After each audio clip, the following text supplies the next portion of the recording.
All right. Before we get started, I wanted to thank someone real quick before we get this interview on the way.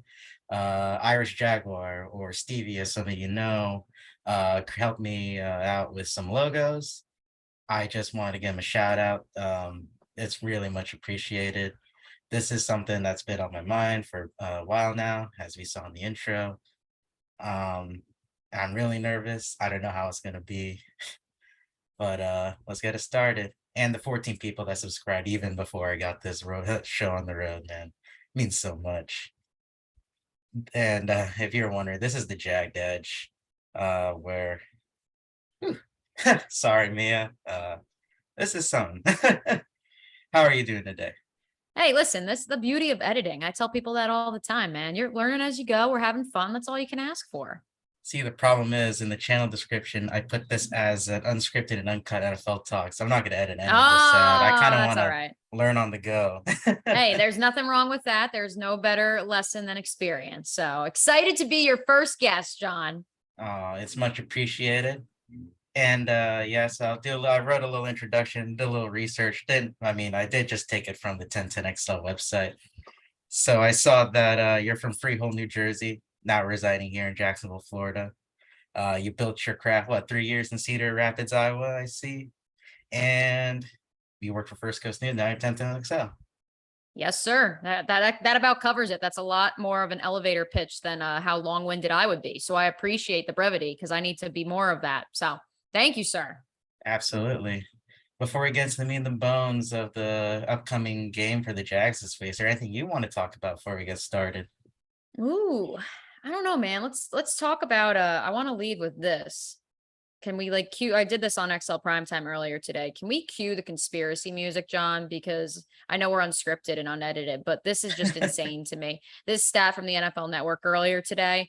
Trevor Lawrence, 0-9 on the road. He will try to get his first road win Sunday against the Chargers. The only quarterback to lose his first 9 road starts, then win his 10th, is Peyton Manning, who beat the Chargers week 3 of his second season. I'm Was not it also saying. I'm was it just really saying. also the Chargers that he beat? Yes, at the Chargers. Yes. I remember there was something earlier in the preseason where his like rookie stats compared to Peyton Manning's rookie stats, from like quarterback wins to throwing percentage to like touchdown interception rate. I know Peyton had a lot more, but it's like kind of similar. That's crazy. Yeah, that one's probably the craziest, like cue the Illuminati Twilight Zone music more so than the conspiracy, because that is insane. And if the Jaguars do indeed go out and get a win, like that is just going to be absolutely insane to me. Really is, really is. All right, so I guess I don't know. I don't have anything to say about that. I mean, that can really just says it all about the circumstances for Sunday. Oh, Speaking it's of, that is yeah. probably the biggest headline on Sunday is Trevor Lawrence going up against Justin Herbert, someone who kind of wants to get on that level that Justin Herbert's on. But the biggest talk of the town right now is Justin Herbert's injury after a Thursday night game. Kind of get a little extended week to try to see how it plays out. Yeah, he is officially listed as day to day, as are all of the Chargers starters that suffered injuries against the Chiefs. Doug Peterson was actually asked today, as a former quarterback, if he had ever played with or what do they call it, fractured rib cartilage, and he did say he did indeed play, and he returned to practice a few days after suffering the injury. And so you can practice with it. It's a different injury than what Quinn Ewers, the quarterback at the University of Texas, suffered against Alabama, but similar in the fact that you can practice, you can move, you can live, but you're going to be in pain. You're probably going to have some breathing issues. It hurts to laugh, it hurts to sneeze. But as long as you can manage that pain, yeah, you can, go play a National Football League game. That's fine. And so I would think personally, I mean, obviously it's really early at the time of this recording to say, I would think Justin Herbert's going to give it a go. I don't know why, quite frankly, if you're the Chargers, like, I mean, listen, like, even if you were to lose to the Jaguars, I understand you're trying to keep pace in a packed AFC West, but at the same time, like, would you rather Trayvon Walker pulverize him and then you lose him for more than just a game or two. Personally, I think the big brain is, and the big brain is Brandon Staley, by the way. The big brain is going to big brain him. He's going to big brain himself out. And that's really unfortunate because I think Justin Herbert's a great quarterback and I would hate to see him get further injured against the Jaguars on Sunday. Yeah, it just takes one sandwich between Trevon Walker and Josh Allen to really like set things apart, I feel like. And that's not including Roy Robertson Harris, who had his best game as a Jaguar on Sunday. That's not including Foley Fatukasi. That's not including Devon Hamilton. Those three guys I just listed are all 300 plus pounds. And Trayvon Walker's 270. So yeah, have fun with that one. For sure, for sure. Like I said, it's just like interesting to see what would happen with Justin Herbert if he takes that big hit on Sunday. Speaking of offensive lines, quarterbacks, the offensive lines for the Jacksonville Jaguars had a phenomenal game against the Colts, only allowing 3 pressures, I believe, against the whole game off of 30 dropbacks for Trevor Lawrence. Yes, I believe those are the exact numbers. I know he was not sacked once. I know Jawan Taylor hasn't allowed a pressure through 2 weeks of the NFL season, which, considering where he was coming from for his previous 3 years as the Jaguars right tackle, is nothing short of impressive. And so, yeah, the pass protection was much better in week 2 than it was week 1. You can say, well, the Washington defensive front is better than Yannick Ngakoue and Kwity Paye.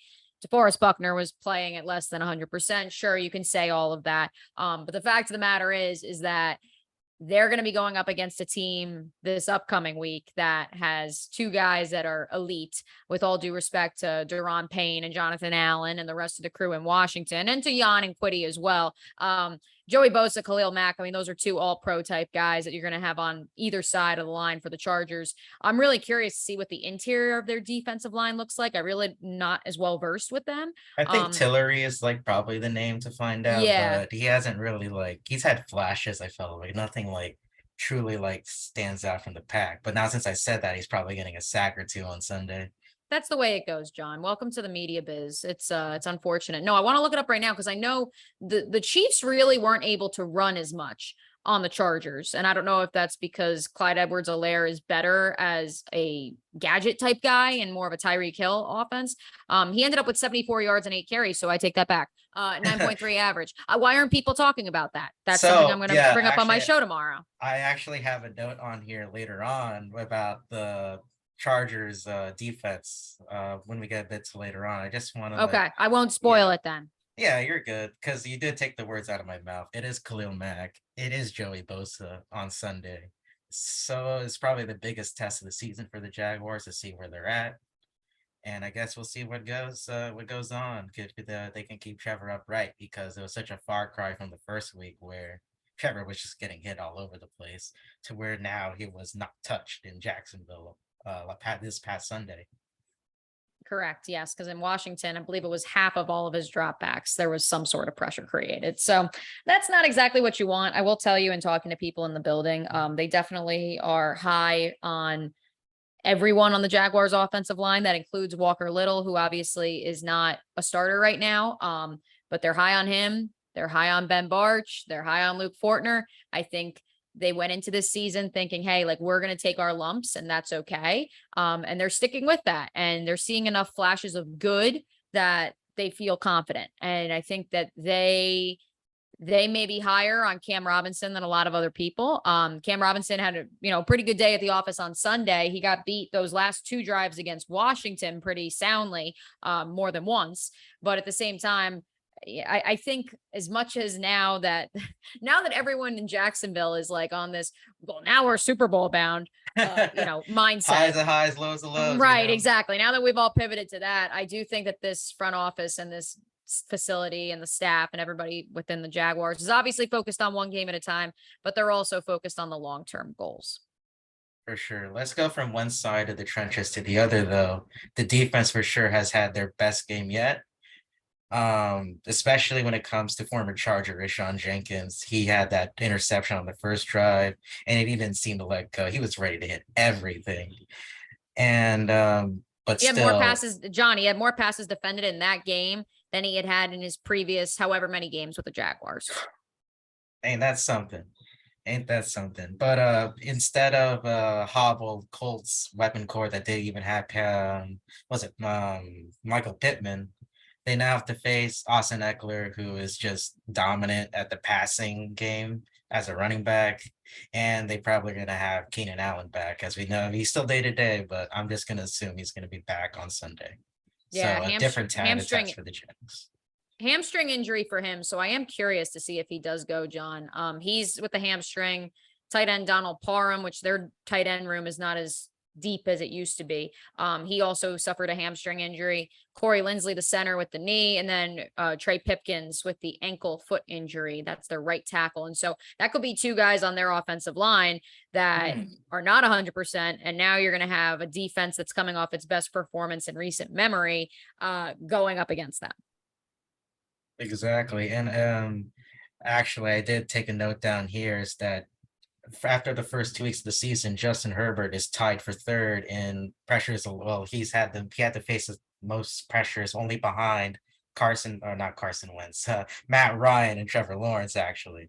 Which, Look at the ironic. irony of that. And that's I going know. up against a Raiders pass rush that who I mean who's Max nothing. Crosby. Max Crosby's Max still there. Crosby. Max Crosby's still there. And he's a linebacker. But But the who is Chiefs on their defensive line is like it's just all yeah, interior. George Karlaftis, everyone's really high on him, and that's Chris great and all Jones. that. Chris Jones is Too. great from the interior. I'm looking at the Raiders. I'm trying to remember. The Jaguars played them. I'm looking on the defensive line. Who is there? Bilal Nichols, in the interior. Cleveland Farrell, he's a bust. Yeah, I mean, it's not like there's any names that pop off the page. And they actually didn't record a sack in the game against the Chargers, so they didn't get home, but they were obviously creating pressure. Which sounds like the Jacksonville Jaguars of last year. And so yeah, that's a good stat. I may run with that one, buddy boy. There you go. And then the Jaguars, they thrive off of interior pressure with Arden Key, Dwayne Smoot on late downs. So that's just something to see if the Justin Herbert gets into third and intermediate, third and long situations. I could definitely see the Jaguars sending 5 and 6 on those type of scenarios on Sunday. And in talking to the guys in the locker room today, I mean, it's going to be a different approach, both defensively and offensively, than last week's game. But that is the goal: is you're going to stop the run. They seem to be of the thought that Austin Eckler, either through the receiving game or through the run game, is going to be getting the ball on first or second down. You stop him, you force Herbert into those intermediate throws, which, quite frankly, and that's something we can discuss. I think people have this image of Justin Herbert as he can throw these 60-yard bombs, and he can, but he really doesn't all that often. It's not like that's all he does. He's not Jameis Winston, who's, hot or cold. And so I think that that's going to be really interesting to see how Doug and the coaching staff attack the actual game plan, because Herbert really, his sweet spot is 10 to 20 yards, in terms of throwing the ball. And so that'll be really interesting to see how the Jaguars are able to put him in third and long situations, but also take away those go-to routes of his. Exactly, and he's definitely a lot more athletic than Matt Ryan. So if ribs pending, he's probably going to still try to get out of the pocket and try to make plays with his legs too. If if everything's as okay as it seems there. I mean, kind of an understatement. Matt Ryan, that was the ghost of Matt Ryan, John. I don't really think we actually saw Matt Ryan out there. That sack at the end of the first half where he just falls over into fetal position when Arden Key was breathing down his neck, that was just, I mean, it was beautiful, honestly. But he just hit the deck, and it was oh, well, that kind of says it all right now. He don't want any of this smoke. God bless them. They have to face the Chiefs now next week too. But we'll stick to Jags football though. And we did touch about it a bit earlier, but I was researching the rushing defense for the Chargers because James Robinson has been getting a boatload of carries. Thank God, Urban Meyer. What the heck were you doing? But the Chargers have actually faced the least amount of rushing attempts in the first 2 weeks of the season when they faced against the Vegas Raiders and the Kansas City Chiefs, only 31 so far. But they have allowed 5 yards a carry, which is 6th worst in the league at the first 2 weeks. So interesting, especially on the road, this might be the time to kill some clock and run the football with James Robinson and Travis Etienne.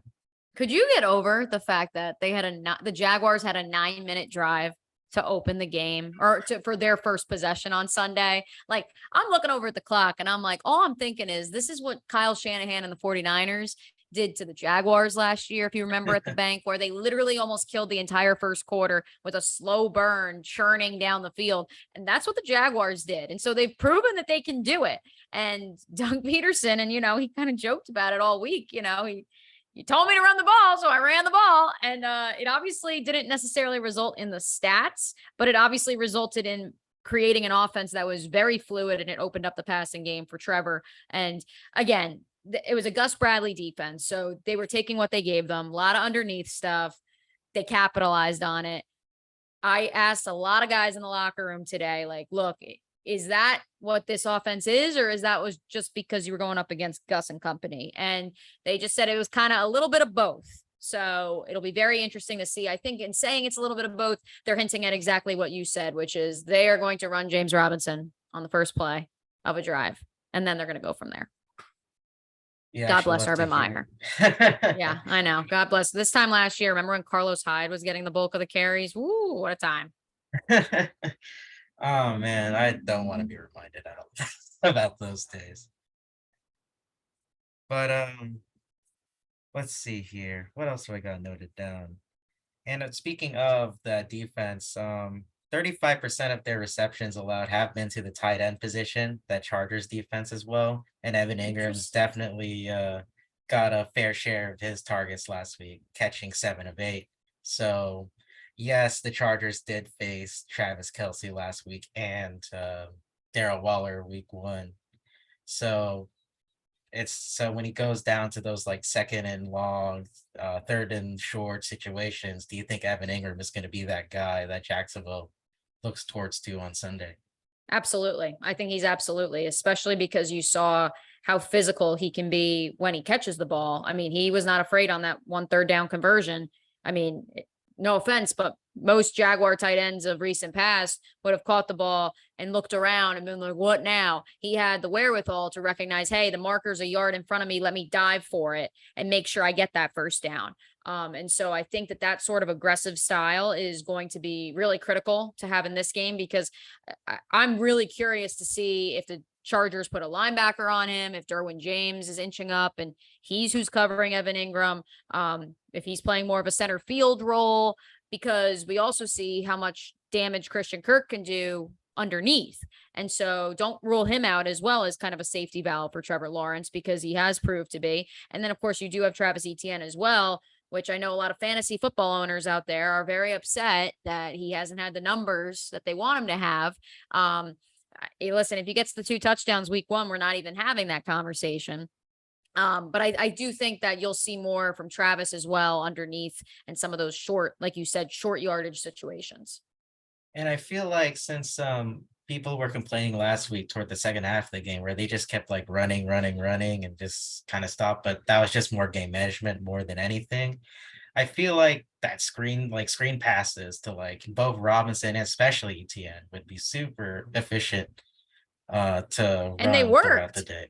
Yeah, they worked against the Colts, and I understand it's a Gus Bradley defense, and that's the irony in all of this.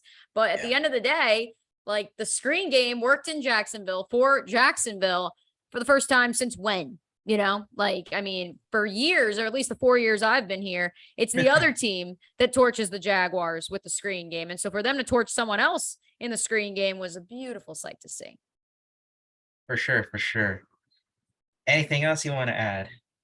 That's most of my notes, because I could probably think of a few things, but it's just not coming to the top of my head. Is there anything that's been interesting you leading up to this game? Yeah, I mean, just the vibes, quite frankly, the vibes. This season, I think, is really going to test this fan base in terms of what fanatical means. Because let's look around the rest of the AFC South. Even if the Jaguars don't get it done this weekend in Los Angeles, a place where between Los Angeles and San Diego, they are 0-5 against the Chargers all time on the road. I understand the folks that got mad at me because they beat the Chargers in Jacksonville. I understand.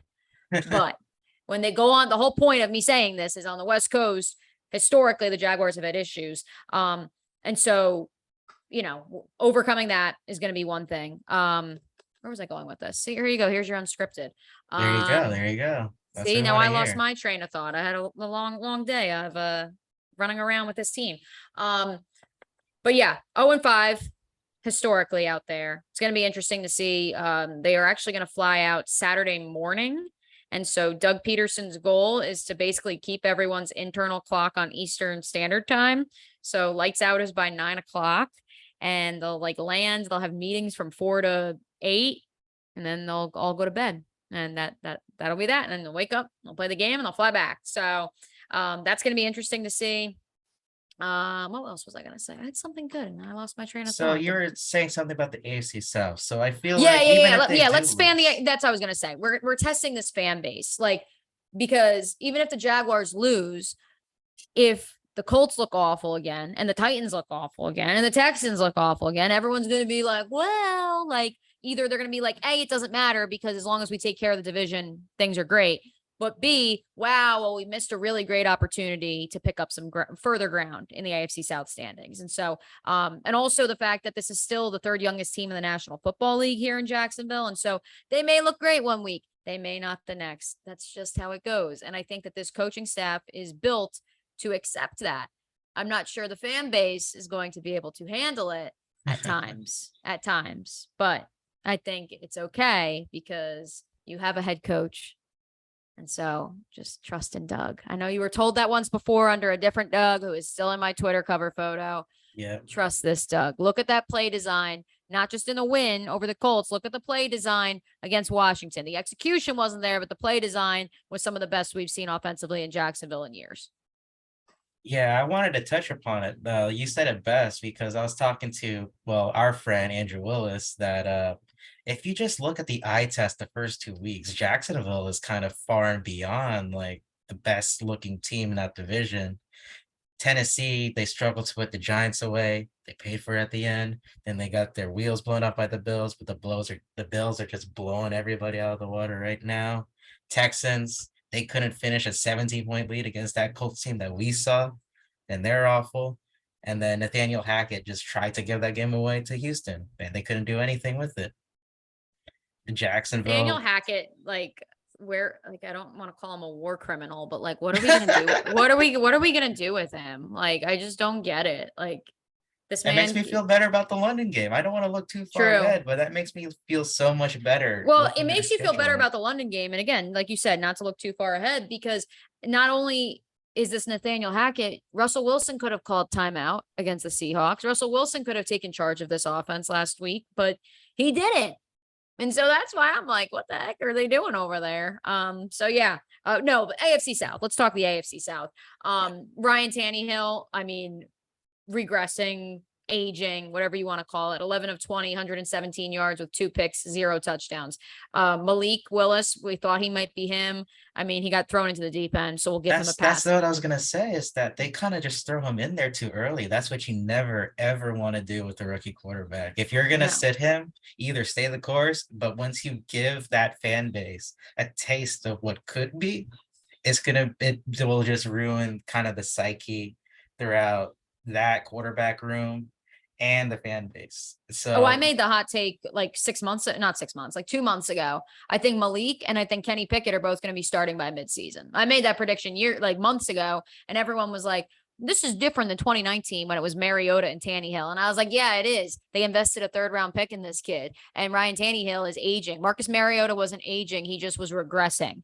And so, yeah, I won't be surprised if, by midseason, depending how things shake out for them, obviously Taylor Lewan's injury, that could spell the end of his career potentially, I saw online today. And so that's a situation to monitor. But beyond Tannehill just being god awful, the bigger concern for me and why, I don't think the Jaguars will beat the Titans in Nashville because that's, it's kind of like the it's Colts in taboo. You Jackson. just gotta It's see like the it. Colts in it's like the Colts in Jacksonville. Do I think that they can get them in the season finale? Absolutely. Not worried about that. The bigger concern for me, John, is Derrick Henry, 13 carries for 25 yards. That's a 1.9 yard per carry average. Here's the crazy part. He had a 9-yard touchdown run. So let's take the 9 yards out of the 25. That is 16 yards, 12 carries, 16 yards. Better yet, Hassan Haskins, who they drafted in this past April's NFL draft to be more of their scat back, had 9 carries for 37 yards. He also had a 9-yard carry. So now you're looking at 9 carries for 28 yards, which, hey, at least that's better than what Derrick Henry was able to do. But that's what they're built on, is on the run game. And so whereas in Indianapolis, you have Jonathan Taylor, and he's going to find a way to get his. The fact that the Jaguars stopped him as much as they did, that really should be what they are hanging their hat on after this past week. But that Colts offense is supposed to be based around Matt Ryan, and clearly that's not going to work. And the Texans, I won't even get into, because Dameon Pierce was the breakout star of training camp, and they can't even get him the freaking ball. So yeah, when you look around the AFC South, that's going to be the most frustrating thing if the Jaguars can't pull out victories the next 2 weeks, because they look like the best team, at least in this very mediocre division. Man. It's just, I don't want to get excited because it's so early on. Anything could happen within the next 15 weeks. But when you put it all like that, like you said, I don't know if Derrick Henry scares me anymore. And that's crazy to say as a Jags fan. But He only scares you in Nashville. Other than that, I mean, because then what did he even do against the Giants? Like, I mean, obviously, he 84 scored rushing yards on like 20 carries or something like that. Yeah, exactly. If you can hold Derrick Henry to less than 100 yards, then that means Brian Tannehill has to try to beat that team with his arm. And as we've seen in Miami and now Tennessee, 21 for 82. Yeah, not great. 21 of 82. Yeah. Tannehill was 20 of 33 for 266 yards, 2 touchdowns. The bigger thing for me is, like, I do think the Colts could find a couple wins, because once Michael Pittman comes back, and then if Alec Pierce develops, the rookie out of Cincinnati, because we saw on Sunday, Matt Ryan had no one to throw to at all. And that's where my concerns about the Titans also extend to, because you trade AJ Brown, Treylon Burks has looked okay on one crossing route that you just keep running him, because other than that, like, who else do you have in the receiving game? You have Austin Hooper, Nick Westbrook, I can never say his name, but that dude's got like 8 lives. Former Jaguar great Jeff Swaim. You got Robert Woods, who's coming off an ACL tear. Yeah, that doesn't scare me. Christian Kirk and Zay Jones scare me more. Oh my goodness. Yeah, I mean, definitely, for sure. I mean, I say all this and they're going to lose the next 6 straight. Oh, well, let's not put that kidding, on the universe. just kidding. Hey, but that's the thing. Even if Jags fans, even if you lose the next 2, what you have to remember is that you have a coach who's not going to get out-coached by the Houston Texans. Like, Doug Peterson is going to win the games that you should win. And you should win 6 games. What's crazy is now we look at the rest of the South and we look at what this team could be, and we're like, 8, 9. If Trevor makes the leap, division champions. Yeah. And that's where we're at. Yeah, you give this fan base a little bit of hope, they'll freaking run away with it because of how bad this team has been over the past decade of beat like 2017, It's crazy. Scary. Absolutely is. And even like the teams around that we're probably facing in the future, like the Giants, I know they're 2-0, but they look beatable. They just had to face a declining Titans team and the Panthers team that has Noodle Arm Baker Mayfield at quarterback. And another big brain in Matt Rule as their head coach. Yeah. And an often hurt Christian McCaffrey. For sure. Yeah, exactly. So you never know. Like, even like looking at the rest of the schedule, AFC West, besides like the Chiefs, which is obviously the next, probably the biggest daunting task besides like Philly in week 4, there's teams that look beatable the rest of the way. And if you can win the beatable, right. And if you can win the beatable games and you can win the division games, then you're looking okay. You're looking at home playoff game. Dare I say it? I mean, that's just what it is, right? Can't wait for Old Takes Exposed to come back for this podcast later. Oh, I don't even know if they're going to be looking this direction, if we're honest. But to wind down, do we do final score prediction? It's so early on. I hate doing a final score prediction like super early. No, but I think it's worth a mention, and I'll give a shout out to my my good friends over at MyBookie. They currently have the Chargers as a 7-point favorite in this game. I have said since the Jaguars won on Sunday that I see a path to a similar outcome of the Carolina game in 2019, where the Jaguars were in it. This was on the heels of the miracle Denver win, and then the Panthers throw a touchdown as time is expiring and breaks your heart. I could see that happening again.